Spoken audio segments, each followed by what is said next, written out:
Everyone, आज चाहिँ मैले कल्चुडा पक्रिनु चाहिँ सक्सेस भएको चाहिँ यसले चाहिँ नि कति चाहिँ खाछ खुर्सानी चाहिँ नि यसले कम्तीको नि 4-5 किलो चाहिँ खान्छ।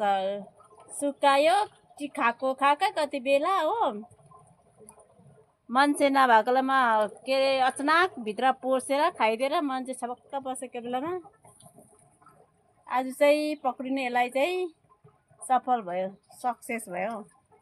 यसलाई चाहिँ आज कुट्नु पर्ने छ, अलि पुरा कुट्नु पर्ने। खुर्सानी देखाउँदै कुट्नु पर्ने छ। कति खुर्सानी खायो मेरो नक्सन गरिदिएको छ।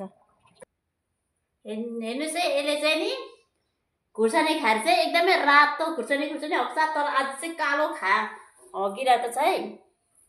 आज चाहिँ खुर्सानी खान नपाएर चाहिँ कालो हगिरहेको छ। सबै घर बिगाड्यो, सबै बन्डा बिगारेर भित्ताभरि लाग्ने बनाएछ।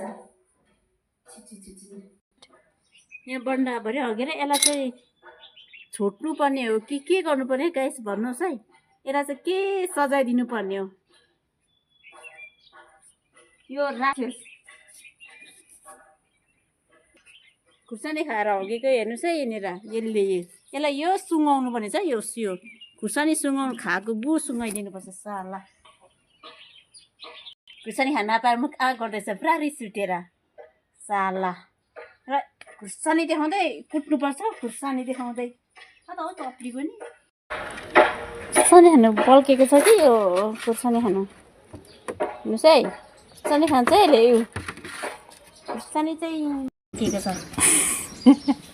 खुर्सानी खानु पल्के ठिक पऱ्यो आज त। डल्ले खुर्सानी त्यही त कम्ती बिजाइ गरेछ यसले। 300 छोपिदिएको चाहिँ यसको सजाय चाहिँ खुर्सानी खाएको सजाय चाहिँ नि अब मार्नु चाहिँ भएन, परा लगेर छोडिदिनु परेछ। बिचराको त ज्यान पनि राख्नुपर्ने होला नि।